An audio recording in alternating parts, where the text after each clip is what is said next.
मान्यवर, अत्यंत प्रसन्नता का विषय है कि हम संस्कृतम भारतम के अंतर्गत वैदिक गणित और प्राचीन गणित की रोचक व्याख्या प्रस्तुत करने जा रहे हैं। आप लोग इस पर बहुत ही तन्मयता के साथ संवाद स्थापित करते हैं, इसलिए आप सबका स्वागत, अभिनंदन है। हमने इससे पहले वर्ग संख्याओं की रोचक विधियां बताई थीं और वर्गमूल करने की रोचक विधियां और घनमूल प्राप्त करने की बहुत रोचक विधि और विभाजनीयता, डिविजिबिलिटी की रोचक विधियां आपके समक्ष प्रस्तुत की थीं। आज हम इस क्रम में घन प्राप्त करने की विधि बताएंगे। घन माने क्यूब प्राप्त करने की विधि बताएंगे। ये तो आप जानते हैं कि वर्ग करने से क्षेत्रफल प्राप्त होता है और लंबाई गुणे चौड़ाई गुणे मोटाई, इसका जो परिणाम होता है वो घन होता है और इससे आयतन प्राप्त होता है।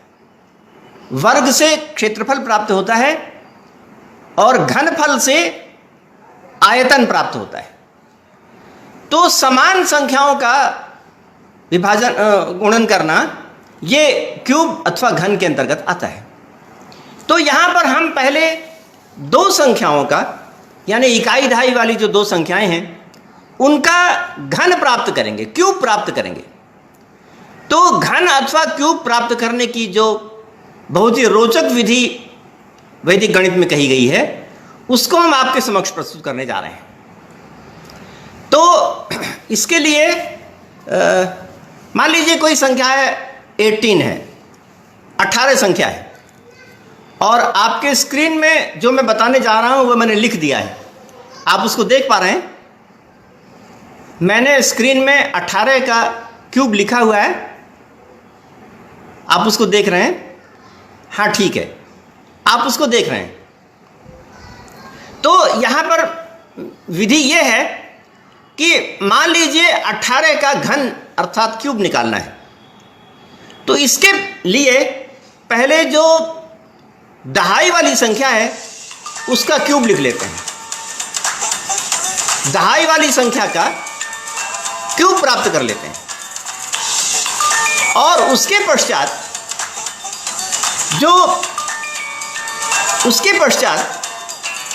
दहाई वाली संख्या का वर्ग और इकाई संख्या को लिखते हैं और उसके पश्चात दहाई संख्या और इकाई संख्या का वर्ग लिखते हैं। हाँ, थोड़ा व्यवधान आ गया था, एक टेलीफोन आ गया था। हाँ जी, तो उसके पश्चात जो इकाई वाली संख्या है उसका घन लिखते हैं। ये अलग अलग लिख लेते हैं, आप कॉपी में लिख भी सकते हैं। दो हैं, एक तो इकाई है और एक दहाई है। यहाँ पर जो 18 यानी 18 है उसमें 8 इकाई का अंक है और 1 दहाई का अंक है। तो इसमें नियम ये बताया इन्होंने कि नहीं, भास्कर मिश्र जी, आज गणित का ही क्रम था। इससे पहले मैंने बताया है कि शनिवार और रविवार को गणित होता है, ये पहले बताया जा चुका है।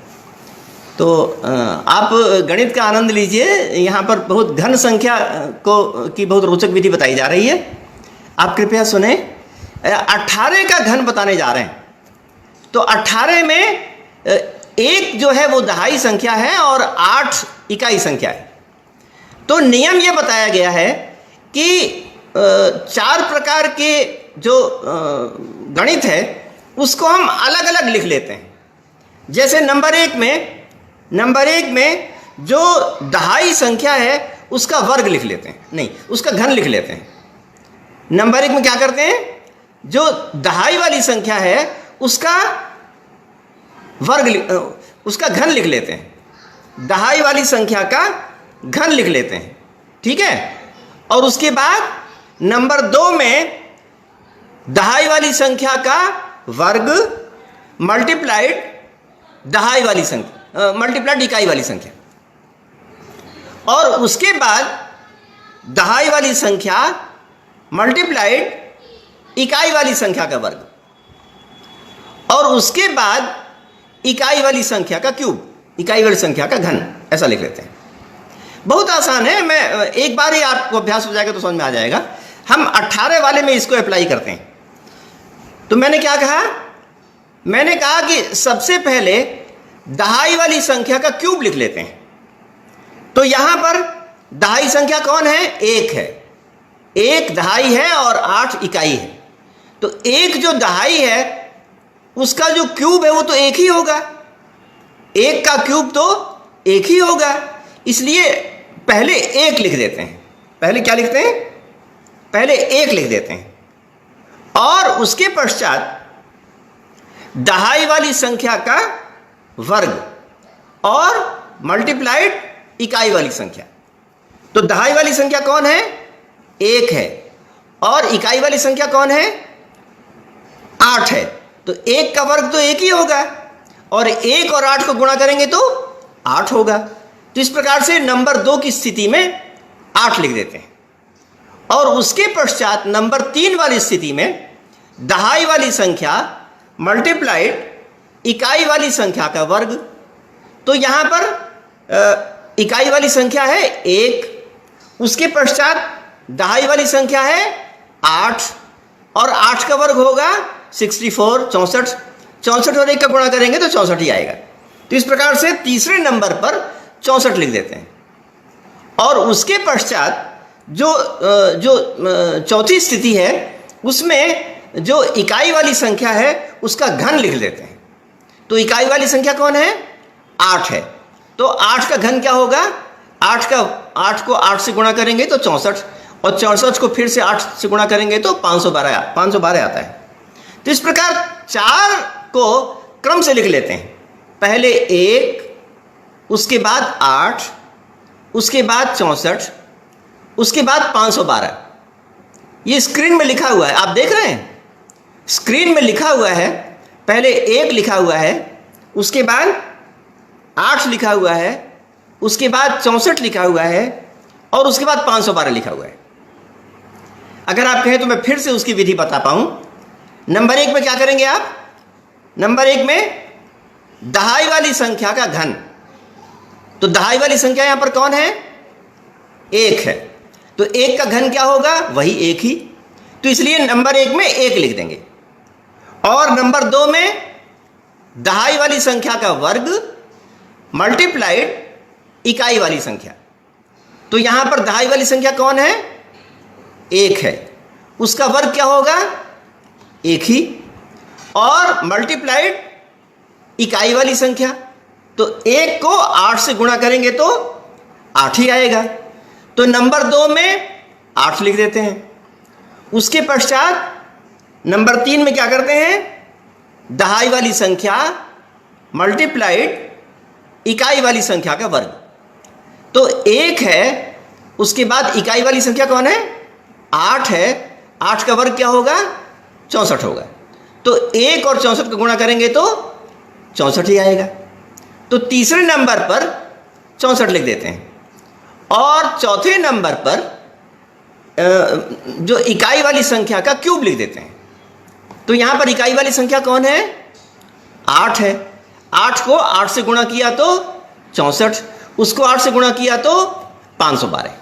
तो इस प्रकार से 1, 8, 64, 512 ऐसा लिख देते हैं। ये स्पष्ट हो पा रहा है कि नहीं? है? इस समय आप लोगों से सीधे संवाद की स्थिति नहीं है, तो इसलिए थोड़ी समस्या तो है, परंतु फिर भी कोशिश करते हैं।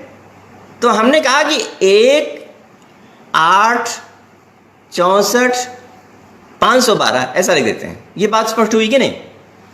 1 कैसे आया? 1, 8, हाँ, आपने भास्कर मिश्रा जी ने लिखा पहले दहाई संख्या का घन। ठीक है। पहले दहाई संख्या का घन, दूसरे नंबर पर दहाई का वर्ग और इकाई संख्या मल्टीप्लाइड इकाई संख्या, और उसके बाद आपने क्या लिखा? दहाई संख्या मल्टीप्लाइड इकाई का वर्ग। हाँ, 1, 8, 64। वाह, लोकेश चंद जी, आप तो बहुत अच्छा कर लेते हैं मुझे लगता है कि मैंने जो बताया एकदम स्पष्ट है।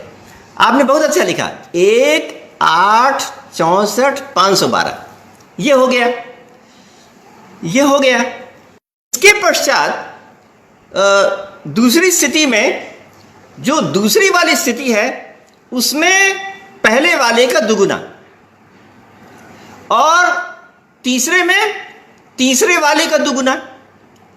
मतलब दूसरी स्थिति में आपने क्या लिखा है, 8 लिखा है, तो 8 का दुगुना क्या होगा, 16। तो 8 का दुगुना 16 लिख देते हैं।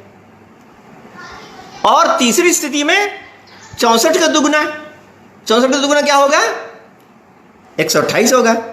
तो 64 के नीचे 128 लिख देते हैं, और 512 को कुछ नहीं, वैसे ही रहने देते हैं, है ना।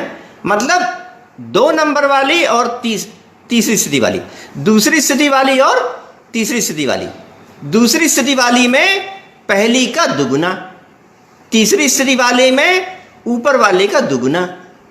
तो 8 के नीचे 16 लिख देते हैं, और 64 के नीचे 128 लिख देते हैं। ठीक है, 1 8 64 512, इसमें 8 के नीचे 16 लिख दीजिए, और 64 के नीचे 128 लिख दीजिए। ठीक है।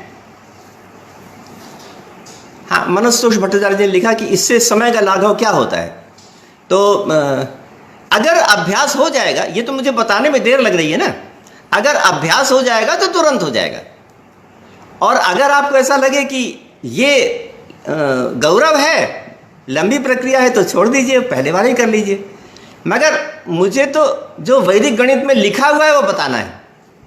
वैदिक गणित में रोचक विधि कैसे बताई गई, ये मैं आपके समक्ष प्रस्तुत कर रहा हूँ। तो ये विधि प्रस्तुत है, और आपको जो अच्छा लगे आप उसको स्वीकार कर लीजिएगा, है ना। हाँ, लोकेशन ने बहुत ठीक लिखा, 1 8 64 512 के बीच में 8 के नीचे उसका दुगना, 64 के नीचे 128 का दुगना लिख दिया। अब इसके बाद इसको जो दोनों को जोड़ देंगे, दोनों को नहीं जोड़ें। उसके बाद पहले लिखिए 512, उसके नीचे एक अंक छोड़ के बाईं तरफ 192, 192 के नीचे एक अंक छोड़ के, मतलब सबसे दाहिना वाला एक अंक छोड़ के 24, और उसके नीचे एक अंक छोड़ के 1, ऊपर लिखे 512। स्क्रीन में आपको दिख रहा है, स्क्रीन में मैंने लिखा हुआ है, स्क्रीन में आप देख पा रहे हैं कि नहीं। हाँ हाँ, देवांश आए हैं। देवांश बताइए, आपको स्क्रीन में आप देख पा रहे हैं? मैंने इस सवाल को स्क्रीन में लिखा हुआ है, आप देख पा रहे हैं क्या? यहां पर मैं स्क्रीन नहीं देख पा रहा हूं, इसलिए मैं आपसे पूछता हूं कि आप स्क्रीन देख पा रहे हैं? अभी आपने किसी ने लिखा नहीं है। हाँ, वो तो आपने लिख लिया, लोकेशन ने ठीक लिखा, 1 8 64 512 ठीक है, और 8 के नीचे 16 हो गया, 64 के नीचे 128 हो गया। अब मैं ये कह रहा हूं, हाँ देख पा रहे हैं, ठीक है, लोकेशन ने लिखा। तो ऊपर लिखिएगा 512 और उसके नीचे 192 लिखना है। तो 512 के ठीक नीचे नहीं, एक अंक छोड़ के, मतलब 1 के नीचे 2, 5 के नीचे 9, इस तरह से, और एक अलग इस तरह से। हाँ दिख रहा है, अशोक शर्मा जी ने भी देख लिया। तो एक अंक छोड़ के लिखना है। 512 में नीचे एक अंक छोड़ के लिखेंगे 192, और उसके नीचे एक अंक छोड़ के लिखेंगे 24, उसके नीचे एक अंक छोड़ के लिखेंगे 1। अब इनको जोड़ दीजिए, तो जोड़ करने पर 5832 आता है, 5832 आता है। यही इसका जवाब है,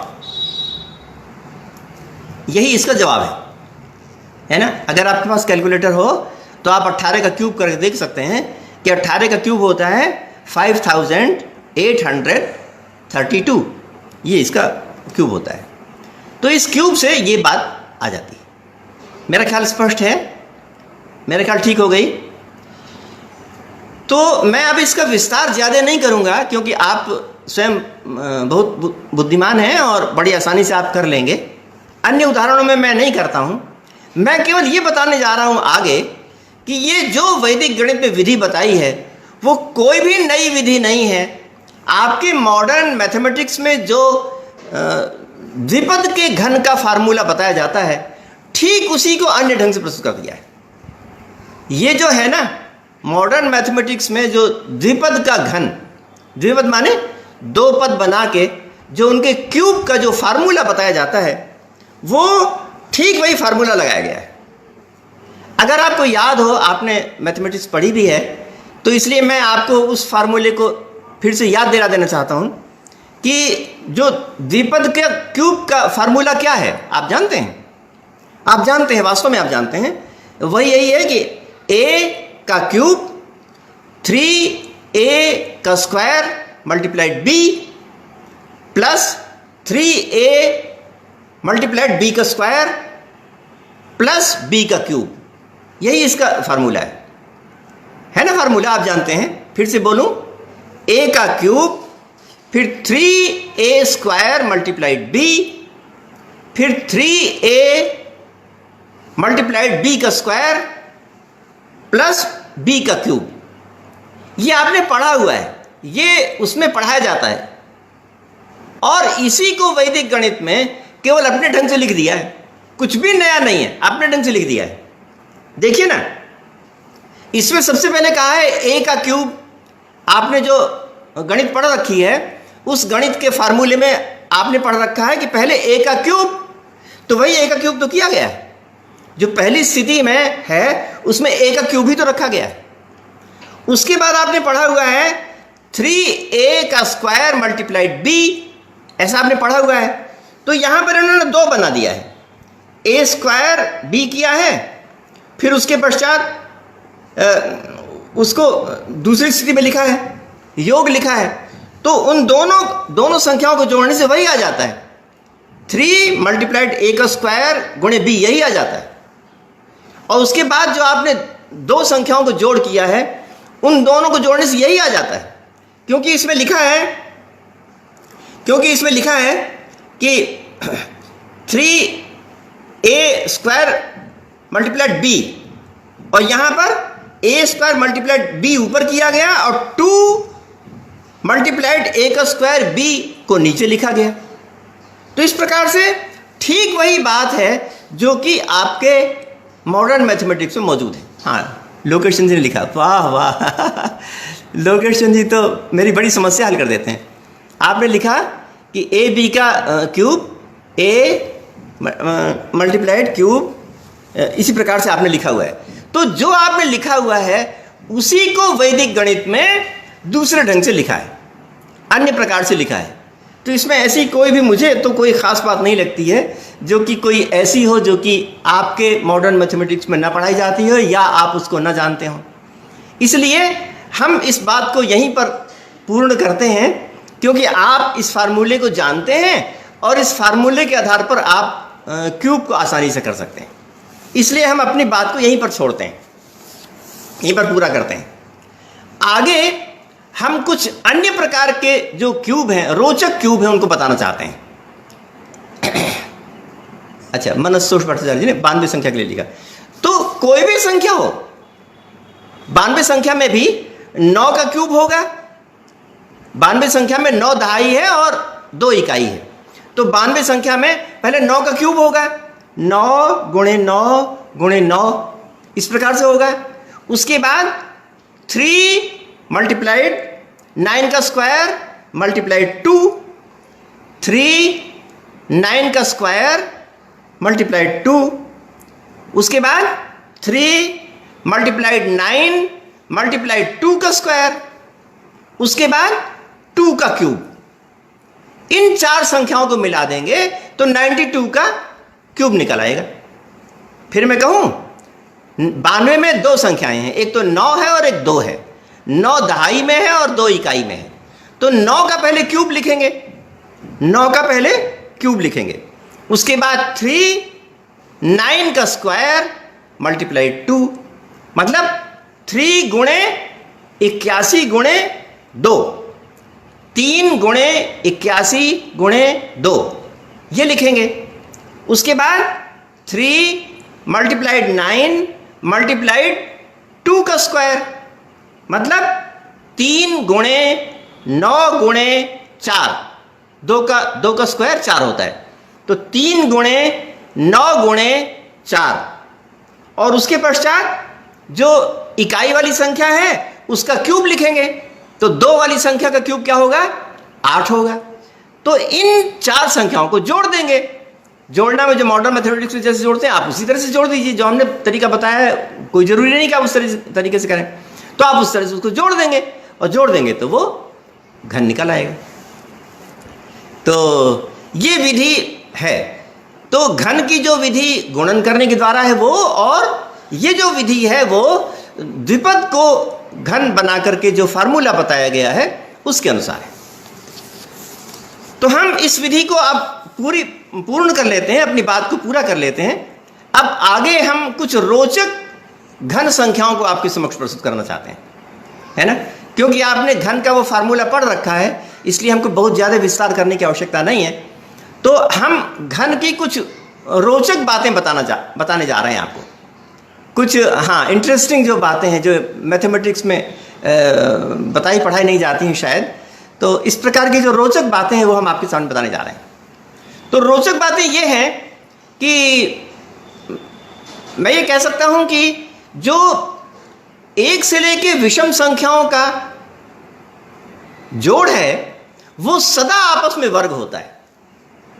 एक तो नियम यह है कि 1 से लेकर विषम संख्याएं, है ना, ऑड नंबर, इवन नंबर नहीं, ऑड नंबर, 1 से लेके विषम संख्याएं माने ऑड नंबर को अगर क्रम से जोड़ा जाए तो सदा चाहे जितनी दूर तक जोड़ा जाए उसके जोड़ने से वर्ग संख्या प्राप्त होती है। जैसे 1 3, 1 3 5, 1 3 5 7, 1 3 5 7 9, 1 3 5 7 11, कुछ भी कर लीजिए वर्ग ही मिलेगा। ठीक है ना, अच्छा नियम है ना। 1 से लेकर आगे कितना भी आप आगे बढ़ते रहें, विषम संख्याओं को अगर जोड़ेंगे तो उससे वर्ग संख्या ही प्राप्त होगी। हाँ, लोकेश चंद जी ने 92 का ठीक लिखा, बहुत अच्छा लिखा, बहुत धन्यवाद है आपको। 92 का आपने क्यूब लिखा है। तो मैं अब इसके आगे वाली बात बताने जा रहा हूं। मैं कुछ रोचक बात बताने जा रहा हूं। मैंने ये कहा कि 1 से लेके अगर विषम संख्याओं को क्रमशः जोड़ा जाए तो उससे वर्ग संख्या ही प्राप्त होती है। 1 3, 1 3 5, 1 3 5 7, 1 3 5 7 9, 1 3 5 7 9 11, इन सब का योग सदा वर्ग होता है। ये एक बढ़िया नियम है। उसके पश्चात मैं घन संख्या के विषय बताने जा रहा हूं। तो उसका नियम यह है कि जितने भी पद हों, जितने भी डिजिट हों, वहां से जोड़ना शुरू किया जाए, वहां से जोड़ना प्रारंभ करें। और कितना छोड़कर जोड़ेंगे? जो पहला वाला डिजिट है उसके दुगने को जोड़ते रहेंगे। तो उसको दुगने को कहां तक जोड़ेंगे? जितने पद हैं उतने को जोड़ेंगे। तो उतने को जोड़ने से घन संख्या प्राप्त होती है। थोड़ी कठिन बात हो गई, हम इसको उदाहरण से स्पष्ट करते हैं। मान लीजिए 3 डिजिट हैं, 3 डिजिट को हमको जोड़ना है। तो 3 डिजिट को अगर जोड़ना है तो कहां से शुरू करेंगे? तो 3 से शुरू करेंगे। अगर 4 डिजिट है तो 4 से शुरू करेंगे। अगर 5 डिजिट है तो 5 से शुरू करेंगे। तो मान लीजिए 3 डिजिट हैं तो उसको कहां से शुरू करेंगे? 3 से शुरू करेंगे। अब 3 के आगे कौन सी संख्या आएगी? तो 3 के आगे जो संख्या है वो 3 की दुगनी आएगी। 3 के आगे 3 की दुगनी संख्या को 3 में जोड़ दिया जाए तो 3 की दुगनी संख्या कौन होती है? 6। तो 6 संख्या को आगे जोड़ते चले जाएंगे। तो 3 में 6 संख्या जोड़ी तो क्या बन गया? 9 बन गया। 3 + 9, और उस 9 में फिर 6 संख्या जोड़ी तो 15 हो गया। तो 3 9 15। अब हमारे 3 डिजिट पूरे हो गए ना? 3 9 15। जब 3 डिजिट पूरे हो गए तो 3, 9, 15 का जो जोड़ है वो जरूर क्यूब होगा, अवश्य क्यूब होगा। ये एक नियम है। 3, 9, 15 का जो जोड़ है वो अवश्य क्यूब होगा। हाँ बिल्कुल, लोकेश ने ठीक लिखा। 1, 3, 5 को आपने बता दिया 3 गुणे 3 है, तो विषम संख्या का जो है वो वर्ग होता है। विषम संख्या का जो योग है वो वर्ग होता है। और आगे जो मैं विधि बता रहा हूं उसके अनुसार अगर जोड़ा जाए तो घन प्राप्त होता है। 1, 3, 5 इसका जो योग है वो 3 का वर्ग है, और 3, 9, 15 का जो योग है वो 3 का घन है। ठीक है ना? देखिए 1, 3, 5 का जो योग है वो 3 का वर्ग है, और 3, 9, 15 का जो योग है वो 3 का घन है। तो 3, 9, 15 संख्या कैसे निकाली गई है ना? 3, 9, 15 को हमने कैसे प्राप्त किया इसको मैं बता रहा हूं कि 3, 9, 15 यहां पर 3 डिजिट हैं। 3 है, 9 है और 15 है। तो अगर 3 डिजिट में घन निकालना हो तो उसकी शुरुआत करेंगे 3 से। जितने डिजिट होंगे वहां से उसकी शुरुआत करेंगे। तो अगर 3 डिजिट में लेना है तो 3 से शुरुआत करेंगे। हाँ, भव्य सूर्यवंशी जी ने बहुत अच्छा लिखा। 3, 9, 15 बराबर 27 लिखा आपने। तो यहां पर 3 डिजिट हैं, कौन कौन? तो उसकी शुरुआत करेंगे 3 से। अब 3 के आगे क्या जोड़ना है? तो कहते हैं 3 का दुगुना जोड़ना है। तो 3 का दुगुना होता है 6। तो 6 को 3 के साथ जोड़ दिया, तो 3 और 6 जोड़ने से 3 और 6 9 हो गया, और 9 में 6 जोड़ने से 15 हो गया। हाँ, आपने बहुत अच्छा लिखा। थोड़ा विस्तार से बता दीजिए। मैं विस्तार से बता रहा हूँ, फिर से बता रहा हूँ। फिर से कृपा करके क्रम से सुनिए। मैं ये कह रहा हूँ कि अगर 3 डिजिट को जोड़ना हो तो शुरू करेंगे 3 से। इतनी बात पक्की स्पष्ट हो गई ना? अगर 3 डिजिट हो तो शुरुआत करेंगे 3 से, और 3 के आगे क्या जोड़ेंगे? तो 3 के आगे 3 का दुगुना जोड़ेंगे। 3 का दुगुना क्या होता है? 6। तो 6 को 3 में जोड़ देंगे, तो 3 और 6 कितना हो गया? 9। और उसके बाद 9 में 6 को जोड़ देंगे, तो 9 और 6 कितना हो गया? 15। इस प्रकार से 3, 9, 15 हो गया। तो 3, 9, 15 का जो योग है वो 3 का घन होता है, माने 27 होता है। ठीक है ना? स्पष्ट हो गया कि नहीं? अब आगे देखते हैं। आगे वाली संख्या को देख लीजिए। आगे 4 ले लीजिए। आगे 4 ले लीजिए। तो 4 डिजिट बनाने हैं, मतलब 4 संख्याओं को जोड़ना है। तो अगर 4 डिजिट हो तो शुरुआत कहां से करेंगे? हाँ, भव्य सूर्यवंशी जी लिखा 3, 6, 9, 15। ठीक है। तो अब आगे हम 4 को ले रहे हैं, मतलब अगर 4 डिजिट बनाने हो तो शुरुआत कहां से करेंगे? 4 से करेंगे। और 4 के आगे क्या जोड़ेंगे? 4 का दुगुना। ठीक है ना? शुरुआत करेंगे 4 से, और 4 में क्या जोड़ेंगे? 4 का दुगुना। 4 का दुगुना क्या होता है? 8 होता है। तो 4 में 8 जोड़ देंगे, तो क्या बना? 12। तो 4, 12, और 12 में 8 जोड़ दिया, फिर 8 जोड़ते चले जाएंगे, 8 सब में जोड़ते चले जाएंगे। तो 12 में 8 जोड़ेंगे तो क्या बना? 20। 20 में 8 जोड़ेंगे तो क्या बना? 28। तो ये 4 संख्याएं हो गई। कौन कौन संख्या हो गई? 4, 12, 20, 28 हो गई ना? 4, 12, 20, 28। हाँ ठीक है। भव्य सूर्यवंशी जी ने लिखा 4 और 8 12 होते हैं। अब 12 में 8 जोड़ दीजिए तो 20 आ जाएगा। 20 में 8 जोड़ दीजिए तो 28 आ जाएगा।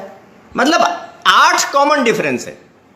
8 जो है वो कॉमन डिफरेंस है। 8 को सब में जोड़ते रहना है। तो 4, 12, 20, 28, यही 4 का क्यूब है। करके देख लीजिए, यही 4 का क्यूब है। 4, 12, 20 और 28, है ना? ये स्पष्ट हो गया ना? 4 के आगे 12 आया, क्यों? 4 का दुगुना। हाँ, ये लोकेशन ने ठीक लिखा, वाह, बहुत अच्छा, बहुत अच्छा आपने लिखा। 4, 12, 20, 28 बराबर 64। ये 4 का क्यूब है। तो इसमें सब में 4 के दुगुने को कॉमन डिफरेंस बनाया जाता है। कॉमन डिफरेंस माने वही संख्या बार बार जोड़नी। इंग्लिश में कॉमन डिफरेंस कहते हैं कि उसी संख्या को अगर बार बार जोड़ा जाए तो उसको बोलते हैं कॉमन डिफरेंस। तो 4 का जो दुगुना है 8, उसी संख्या को बार बार जोड़ा गया है। और कहां तक जोड़ेंगे? 4 डिजिट तक जोड़ेंगे। हाँ, तो भव्य सूर्यवंशी जी ने बढ़िया लिख दिया, 4 + 12 + 20 + 28 बराबर 64 हो गया। अब एक उदाहरण हम और आगे दे देते हैं, आगे आप कर लीजिएगा। एक उदाहरण और ले लीजिए, एक उदाहरण और, जैसे 5 का ले लीजिए, है ना? 5 डिजिट है मान लीजिए। अगर 5 डिजिट है तो कहां से शुरू करेंगे? हाँ, ठीक है, अरुण आर्य जी ने भी लिख लिया, अरुण आर्य जी ने भी लिख लिया। अब 5 को लेते हैं, 5 डिजिट अगर लेना है तो कहां से शुरू करेंगे बताइए? कहां से शुरू करेंगे? तो 5 से शुरू करेंगे। अगर 5 डिजिट लेना है तो 5 से शुरू करेंगे, है ना? तो नंबर 1 क्या हो गया? नंबर पहली संख्या कौन हो गई? 5। अब 5 के आगे क्या जोड़ेंगे? तो पहले के समान 5 का दुगुना, 5 का दुगुना जोड़ेंगे। 5 का दुगुना कितना हुआ? 10 हुआ। तो 5 में 10 जोड़ दिया तो क्या बना? 15। तो 5, 15, 15 में 10 जोड़ देंगे तो 25, 25 में 10 जोड़ देंगे तो 35, 35 में 10 जोड़ देंगे तो 45। इन्हीं का जोड़ यही क्यूब है, यही 5 का क्यूब है। करके देख लीजिए, 5, 15, 25, 35, 45, यही 5 का क्यूब है। आप कोई कृपा करके लिखेंगे? 5, 15, 25, 35, 45, यही 5 का क्यूब है। तो ये नियम इसे फॉलो कर रहे हैं। यहां पर 5 डिजिट है और 5 से शुरू किया गया है। हाँ, लोकेशन जी ने क्या लिखा? 5, 15, 25, 35, 45। हाँ, अरुण आर्य जी ने भी लिख लिया, लोकेशन जी ने भी लिख लिया, अरुण आर्य जी ने भी लिख लिया, बहुत अच्छा। 5, 15, 25, 35, 45 बराबर 125। तो ये नियम आप समझ गए हैं, और ये नियम जो है मैथमेटिक्स के जो फार्मूले होते हैं उससे एकदम स्पष्ट हो जाता है। तो फार्मूले की अभी अगर कभी ज़रूरत होगी या प्रसंग आएगा तो उसको हम कर पाएंगे, मगर ये बिल्कुल सही है।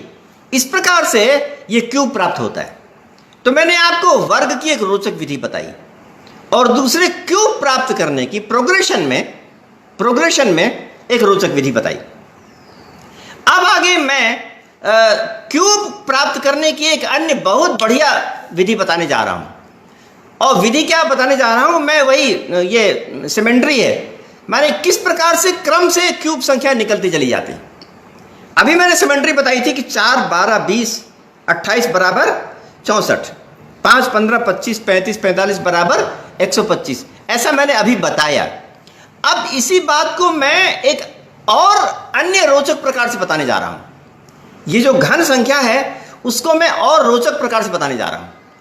मैंने अभी कहा था कि इससे पहले मैंने कहा था वर्ग वाले में कि 1, 3 ये किसका वर्ग है? किसका वर्ग है? 2 का वर्ग है। 1, 3, 5 ये किसका वर्ग है? 3 का वर्ग है। 1, 3, 5, 7 ये किसका वर्ग है? 4 का वर्ग है। 1, 3, 5, 7, 9 ये किसका वर्ग है? 5 का वर्ग है ना? ये बात मैंने पहले बताई थी। अब इस जो वर्ग संख्या मैंने प्राप्त की है सब में हम 1 से शुरू कर रहे हैं और उसके आगे 3 डिजिट, 4 डिजिट, 5 डिजिट तक पहुंच रहे हैं।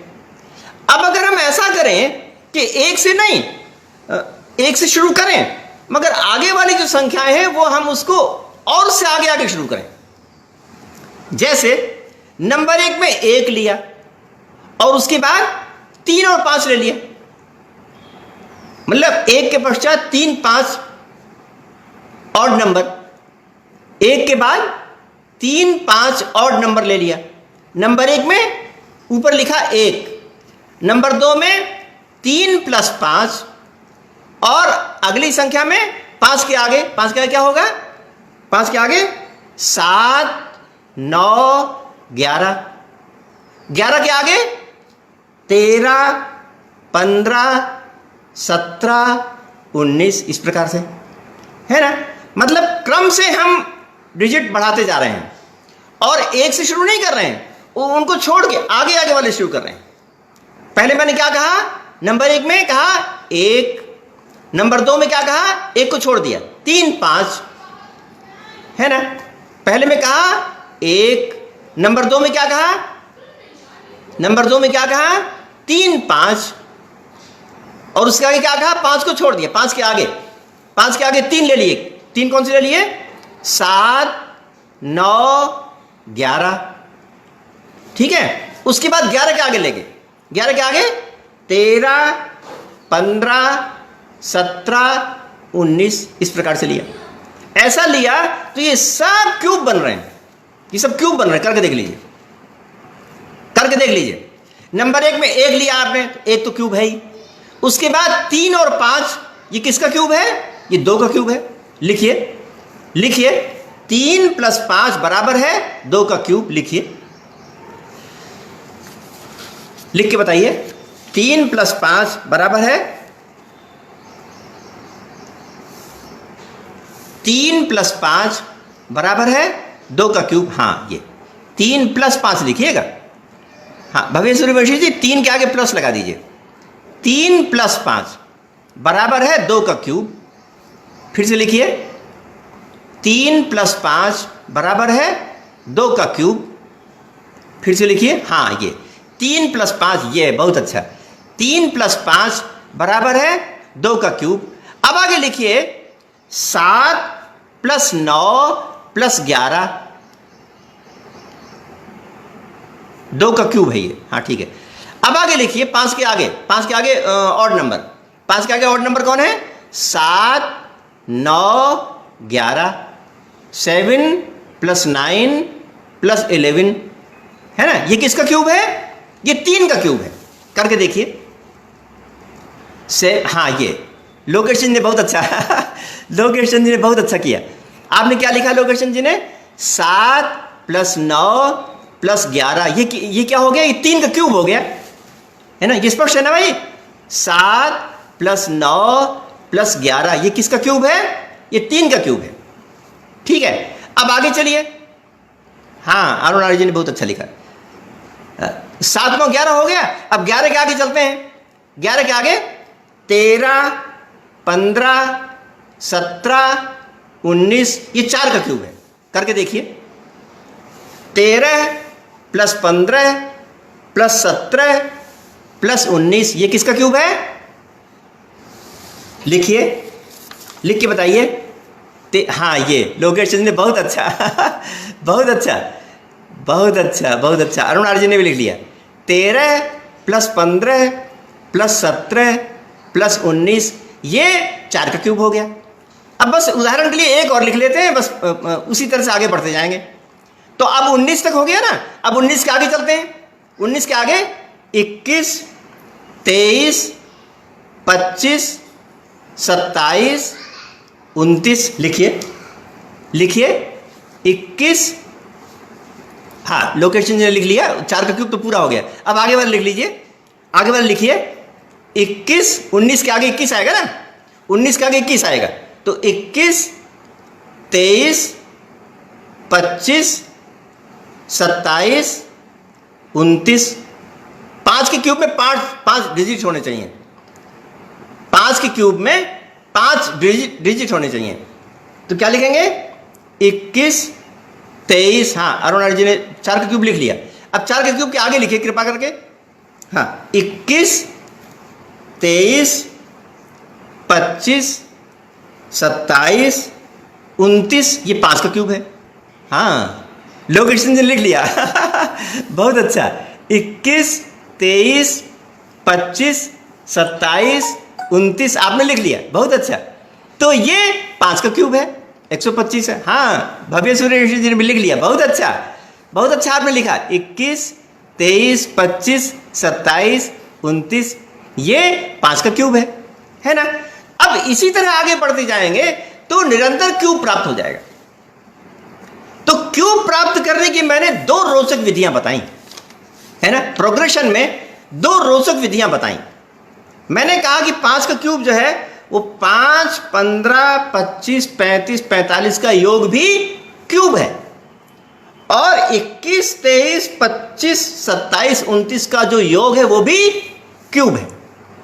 इन दोनों ही प्रकार से हम विभिन्न संख्याओं का क्यूब प्राप्त करते हैं। तो अगर आपको किसी का भी क्यूब प्राप्त करना हो तो आप चाहें तो इस विधि से भी प्राप्त कर सकते हैं। तो गणित की यह बहुत विशेषता है कि यहां पर 2 प्रकार से क्यूब प्राप्त किया है। तो हम इन 2 प्रकारों से हम वर्ग और क्यूब में परस्पर सहसंबंध को भी जान सकते हैं, कोरिलेशन को भी जान सकते हैं। यानी वर्ग संख्या और घन संख्याओं के जो कोरिलेशन है, कोरिलेशन माने आपस में जो सहसंबंध है, उसको बताना बड़ा कठिन काम होता है। परंतु अगर मैथमेटिक्स के जो फार्मूले हैं वो एक दूसरे से अन्वित होवें, एक दूसरे से जुड़ते हों, तो हम ये कह सकते हैं कि इनमें आपस में कोरिलेशन है। तो यहाँ पर हमने पहले स्क्वायर बताया और स्क्वायर के पश्चात हमने उसका क्यूब बताया। तो स्क्वायर की जो विधि है और क्यूब की जो विधि है प्रोग्रेशन में इन दोनों की जो विधि है, उन दोनों से हम इन दोनों के सहसंबंध को यानी कोरिलेशन को भी प्राप्त कर सकते हैं। तो यह हायर मैथमेटिक्स की बात है कि उसमें हम कोरिलेशन किस प्रकार जान पाएं अथवा किस प्रकार करें, परंतु फार्मूला यही है। इन दोनों फार्मूलों के आधार पर हम कोरिलेशन की स्थापना करते हैं। तो बहुत ही रोचक चीज़ें हैं। ये जो मैंने क्यूब वाली बात बताई है वो प्राचीन काल में भास्कराचार्य ने कही थी। तो भास्कराचार्य की जो ये वाली विधि है वो आपके समक्ष यहाँ प्रस्तुत हो रही है। ये वाली विधि जो है मॉडर्न मैथमेटिक्स में सामान्यतया जहाँ तक मैं समझता हूँ या तो बहुत कम पढ़ाई जाती है या नहीं पढ़ाई जाती, परंतु ये है बहुत रोचक और इससे सहसंबंध भी पता चलता है।